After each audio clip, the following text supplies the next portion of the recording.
วัสดีค่ะขอต้อนรับกลับเข้าสู่งานของเราอีกครั้งหนึ่งนะคะกับ JavaScript Bangkok 1.0.0 นะคะก็สำหรับหัวข้อถัดไปเนี่ยขออนุญาตเลื่อนทางสปีกเกอร์นะคะขึ้นมา1ท่านนะคะก็คือเป็นหัวข้อนี้จะเป็นคุณ Younes Jaaidi นะคะท่านจะมาเล่าให้เราฟังว่าถ้าเกิดว่าเรากดยกเลิกเป็น cancel HTTP request เนี่ยมันจะเกิดอะไรขึ้นบ้างมาไขข้อกระจ่างกันในหัวข้อนี้ก็คือ what happens when you cancel an HTTP request ค่ะ A big round of applause to welcome Mr. Younes Jaaidi, developer and extreme programming coach from Marmicode, which tag. A big round of applause, please.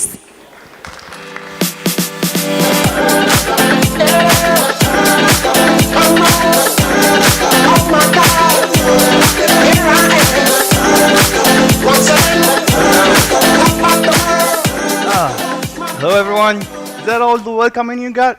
How are you all doing? Okay, so we're going to start with you. Okay, you're doing good? So I'll assume everyone is okay. Okay, so thank you for having me here. And I'm going to first start with a question. Did you ever have to implement a live search form? Like, you know, you don't want to hit the search button. You want some type ahead or live search? Who did that? Okay, good.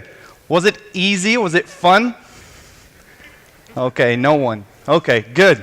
Then it makes my talk useful, maybe. So, my clicker isn't working. Great. And my finger, okay. So, here it's simple. I just want my search form to go hit my old grumpy API there. That's going to fetch some data on a random database. And problem is, I have some quick typing, some fast typing users, and it's going to fill my form quite quickly, and it's going to send a lot of requests to my API, then to my database, which might burn up all my servers and backend, you know. Okay, some of you will say, I don't care, I'm full serverless. So it's just going to pop a lot of instances of stuff. And okay, maybe, but maybe you care about money. So you want to reduce your costs. Okay, so how can we solve this? How can we solve this? Just think 1 second about what the first thing that comes to your mind about how can we reduce this load on our API and our database. So the first thing that comes to mind is, does the clicker work? Okay, it works. So the first thing that comes to mind is, let's put some timer somewhere, like a debounce, you know. So how does the debounce work? It means we're going to slow down how the data is sent to the API. For instance, if I have a user who's writing Marmicode, okay, so he's typing quite fast, and as you can see, the keyword string is getting longer and longer, but we're not sending it thanks to the debounce. So we'll see how we implement this, but the debounce will wait for the user to stop touching his keyboard for a few milliseconds, and then it's going to send that result, okay? So instead of sending 9 requests to the API, we reduced this to 2 requests, because the user somewhere slowed down in the middle and at the end, okay? So how does that work? Are there any Angular developers here? Okay, see ya, bye. Okay, are there any RxJS users? Are you familiar with RxJS? Okay, so we're going to explain RxJS to your friends around you. And so I don't have much time here.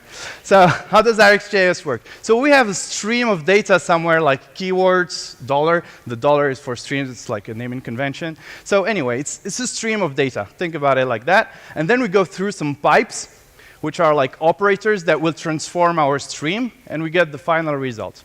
So the first operator we'll be using is the debounce. But first, when we create that observable, it doesn't do anything until we subscribe. And when we subscribe to that data, we're going to call that console log function that will show the results on our console. So how does that work? So first, we're going to add the debounce time operator, which means it's going to wait for 100 milliseconds before emitting any values. You know, while the user is typing, it's not going to emit any value. And then we're going to make a query thanks to the switchMap operator. So switchMap is a flattening operator. It means it will fetch some asynchronous data somehow with an observable, and it's going to produce, it will emit the results. Okay? I'll put some slides at the end. I'll put some link to some slides about how flattening works in RxJS and which operators you should use. So here, the cool thing with switchMap is that it will, every time we have new keywords, it's going to cancel the previous requests, which is quite cool. It will unsubscribe from the previous observable and subscribe to the new one. That way, it's going to cancel the previous request, and we don't have like parallel requests to the server. Problem is, with the debounce, I have this thing, which is artificial latency.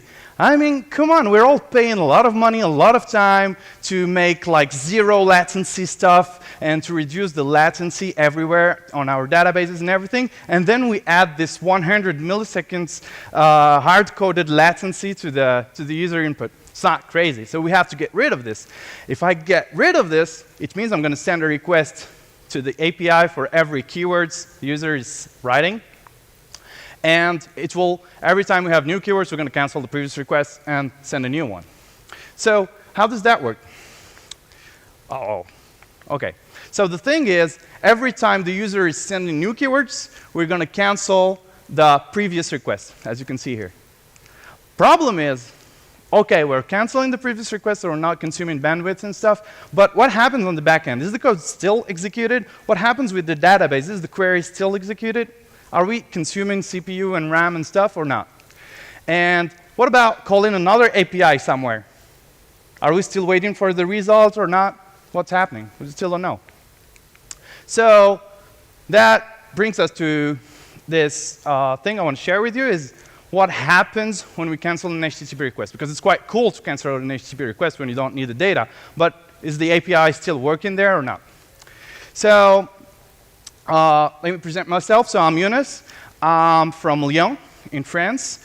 And I run a company called Marmicode. We help companies cook like better apps through consulting and extreme programming coaching. I'm very passionate about extreme programming if you want to talk about that. And well, I'm also a Google developer expert for Angular and web technologies, which basically means I don't know everything about the web technologies, so just don't ask me everything. But I can help you with that, and I'm here to really help you and to connect you with the right teams or right resources if you need. So if you have any questions, how is your experience with frameworks, with the web today? What can we do to help you? Just let me know. And the other thing I do is I do extreme programming coaching. So how to pair program, how to be more pragmatic, how to write tests and stuff like that. Okay, so without any advertising in between, let's talk about NestJS. Is anyone familiar with NestJS or heard of it? Okay, good, good. So NestJS is a feature-rich JavaScript framework for the backend, Node.js framework based on Node.js. So it's based on Express, but not only. You can use other frameworks underneath. And the cool thing, it's very inspired from Angular, so we will find a lot of similar concepts like decorators, TypeScript, and stuff like that. So instead of explaining how Nest works, I'm going to show you some code from Nest. So this is a controller that handles the /files route. So the first thing you can see is that we have a decorator that describes this. Okay, so this is handled by /files. And then we have the dependency injection, just like in Angular. So I'm going to inject a service called file search. And we have a decorator here that says that this method will handle the GET request. And we can inject the query parameters through the query decorator. Cool. I mean, if you like decorators, it's really cool. And then I'm just going to search my file through the service. So the idea is it's an API that will search files through some query and return the results synchronously, for example, here. Problem is, we're not going to return a synchronous result of course. We're going to do some asynchronous logic there. And the cool thing is that Nest works also with RxJS and observables. So instead of returning a promise or something, I can return an observable which has more features than a promise. So I can just run file search like before, and I can pipe my operators to transform the data and return that observable that will be transformed to an HTTP response and sent to the client.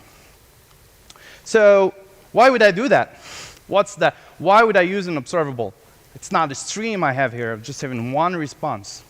So we need this because there's an interesting feature in observables. It's cancelability. I mean, I can cancel an observable. Like I can subscribe to an observable, ask it for work, and then cancel, interrupt that work because I don't need that data anymore. So how does that work underneath in RxJS?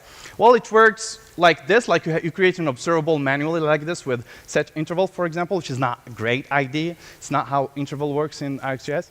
And this will produce a value every period. But the cool thing is that I can keep the timer. What does the timer do? We need the timer when we use set interval to clear the interval, to interrupt it when we don't need that data anymore.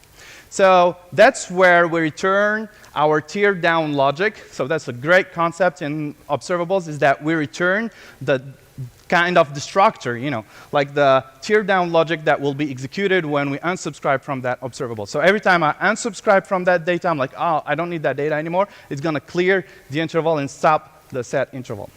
Okay? So let's try it out. Wait, got to put my coding clothes, and let's cook some code. I hope it's not going to break the mic. Yeah, I'm the one who cooks at home. It's not even true. But, OK. Let's go. Oh, didn't work. Oh, yeah, it's gone. OK, so where's my code? So here we go. I have the controller here, and it's calling a service. Is the zoom level OK back there? Great. And so let's search for the function. So here I'm returning just an observable, a hard-coded observable with the data. So let's create that observable. I created, so the idea is I wanted to create, to prove my point here, I wanted to do something really slow. I want to execute something really slow. So I was like, what can I query which is very slow? So I thought maybe if I have a big file in my file system and I could search line by line, that could really slow down the app. And it worked quite well. It was not very slow. Then I thought maybe if I have a lot of files, like searching through a big directory with lots of small files, that could be really slow. Then I was like, where can I find a big directory with lots of files?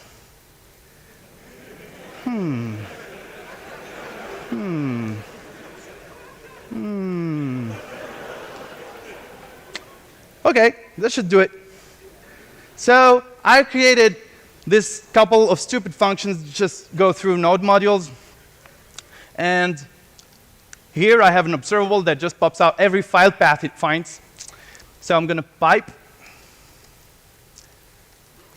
map it, and merge map, and read every lines I find in every path.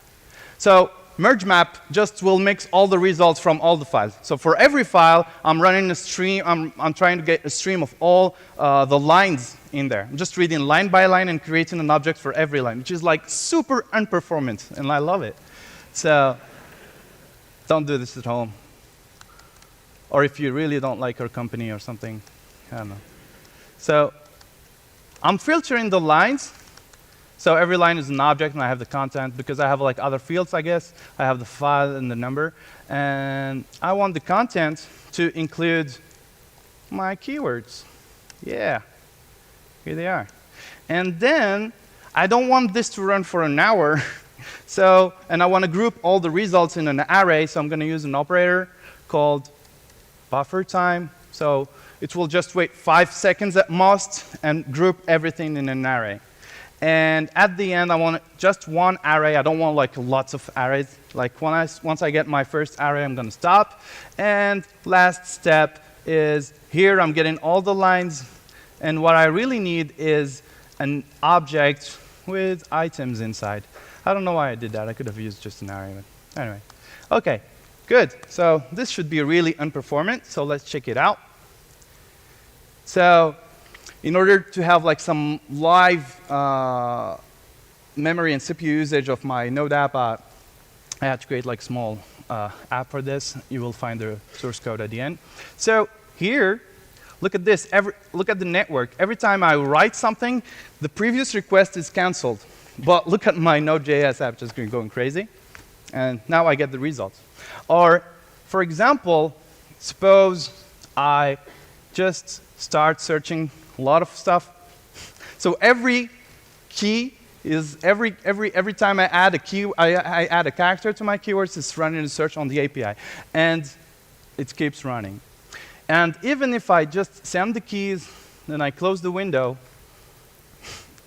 my backend is still working at 100% CPU, which is not crazy.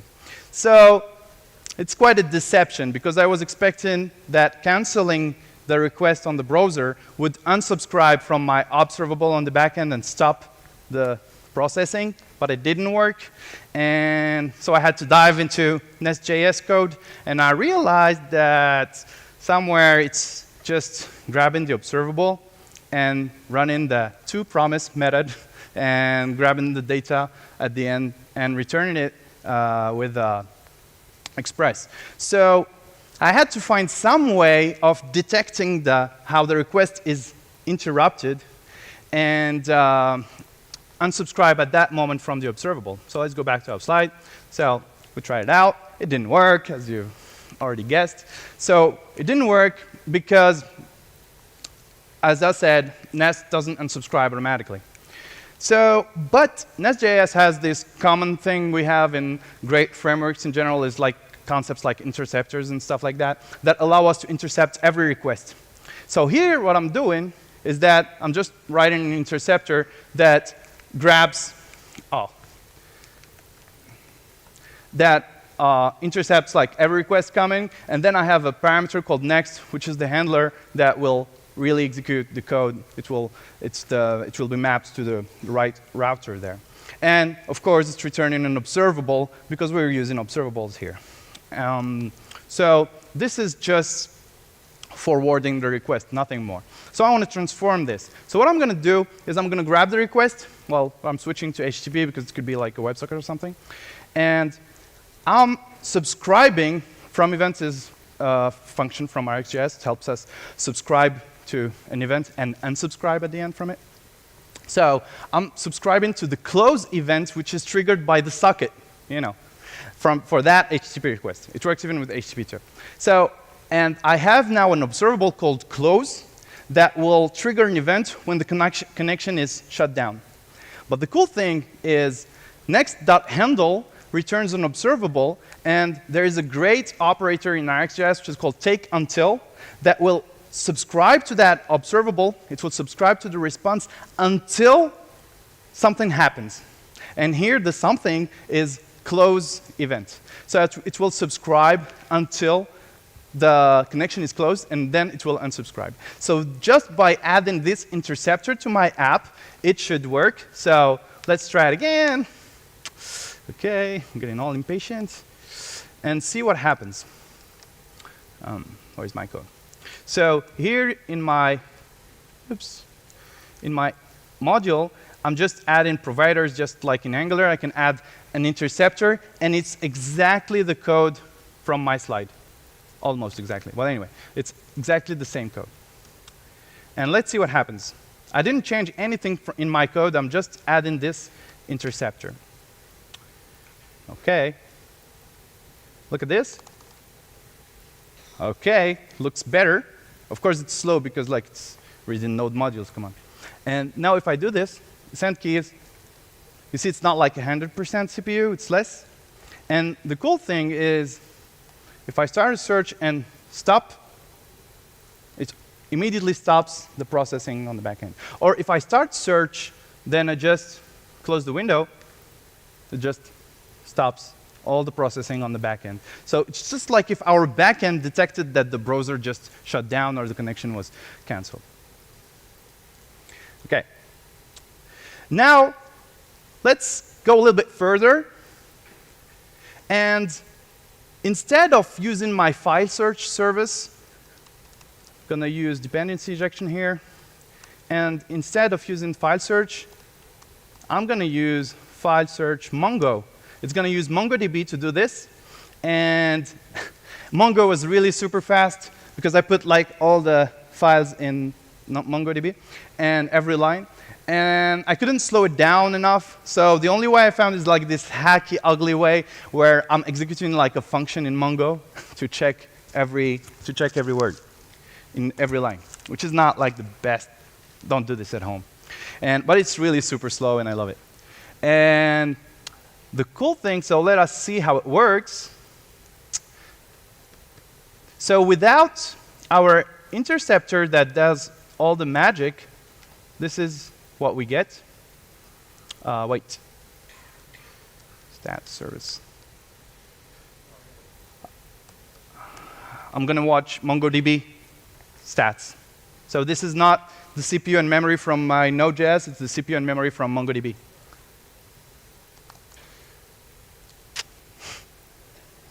It's really slow. It's not great. Look at this. 100% CPU. And even if I stop, or it's just burning everything here. So it's not working. But once I just add my interceptor here, look at this. Ooh, looks better. So here it's really searching for every character. Good. Or let's search and then stop. It's really interrupting the work on the database. Closing the window, and it stops immediately. So how does this voodoo magic work? It's just because there's no more voodoo magic here. It's just I wrote like this Mongo find function, and I create a session in MongoDB when I do my query.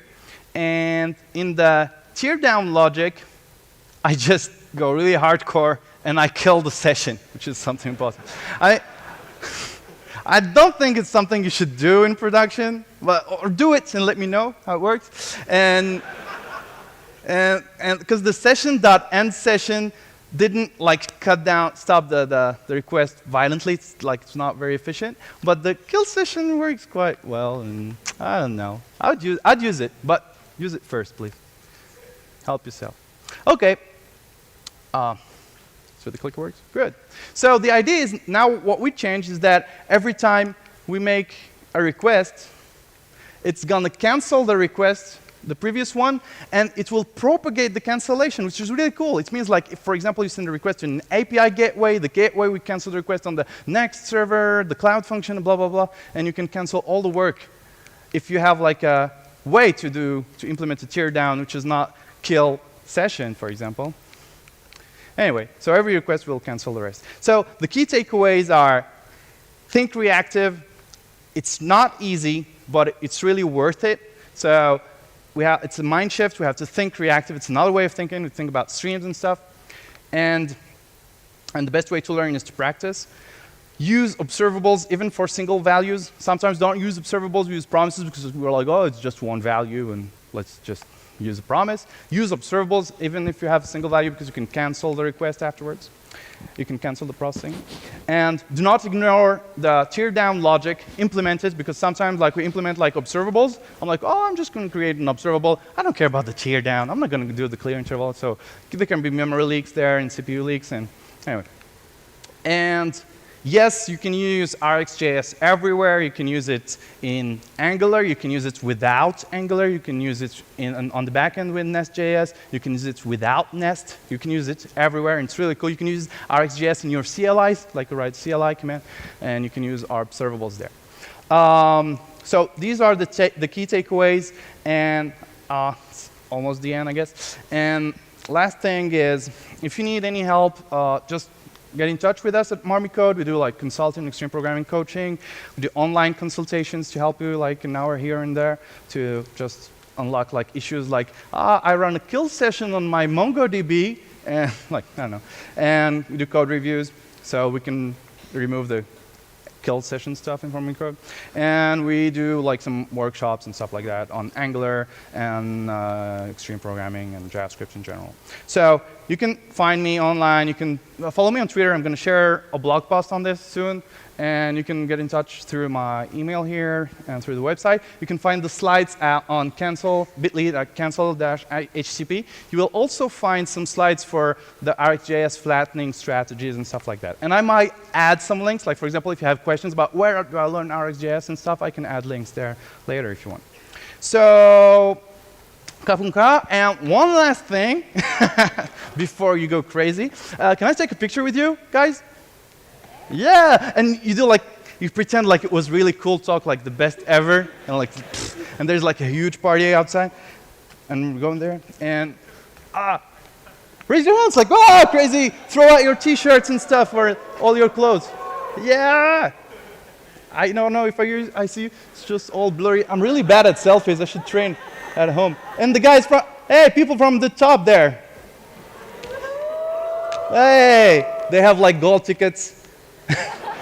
They're drinking champagne there. Okay. Well, thank you very much. Thank you, Younes. Thank you. Thank you. Such a pleasure time to be with you.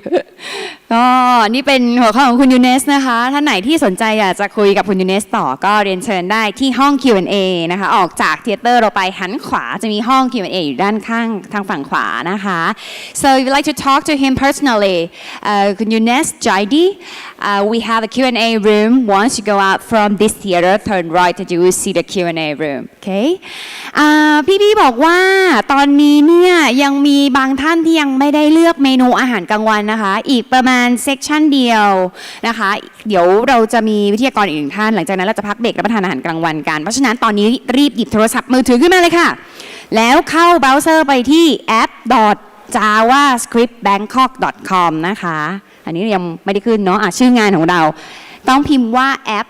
ก่อนนะคะไม่มี www ด้านหน้านะคะ app.javascriptbangkok.com หลังจากนั้นเนี่ยก็เข้าไปเลือกเลยว่าเราอยากทานเมนูไหนนะคะมันจะมีสถานที่ให้เลือกด้วยว่าจะได้ทานที่ไหนแล้วก็พอเลือกเมนูเสร็จเรียบร้อยแล้วเนี่ยนะคะเดี๋ยวพอปล่อยพักเบรกทานอาหารกลางวันเนี่ยให้ทุกท่านไปที่ชั้น7นะคะตอนนี้เราอยู่ที่ชั้น 7M ลงไปอีก1ชั้นก็คือชั้นที่เราลงทะเบียนกันนั่นแหละค่ะไปที่ชั้น7แล้วก็ไปรับคูปองอาหารจากพี่ๆเขาได้เลยนะคะแล้วก็เนี่ยล่ะเอาคูปองไปโชว์เขาก็จะเราก็จะได้ทานอาหารเมนูที่เราเลือกมานะคะ Okay, one more thing from me, one more reminder. For any one of you who haven't choose your special menu for lunch yet, please enter to our browser. No World Wide Web, just app.javascriptbangkok.com. app.javascriptbangkok.com because we need one more sections and then we're going taking a break for our lunch meal together. So please choose your lunch meal, your lunch venue, and once you choose your lunch meal, please show this app, this browser to our staff on the 7th floor. You will get the lunch coupon. Okay, you need to get the lunch coupon first. โอเคนะคะตอนนี้ก็ใครที่ว่างๆอยู่ยังไม่ได้เลือกเห็นว่าหลายท่านเลยยังไม่ได้เลือกเมนูอาหารนะคะทางด้านบนนะคะเข้าไปได้เผื่อท่านไหนที่อาจจะฟังไม่ทันเมื่อเช้าให้เข้าเบราว์เซอร์ไปที่แอปนะคะ .javascriptbangkok.com แล้วก็ไปเลือกเมนูอาหารได้เลยนะคะ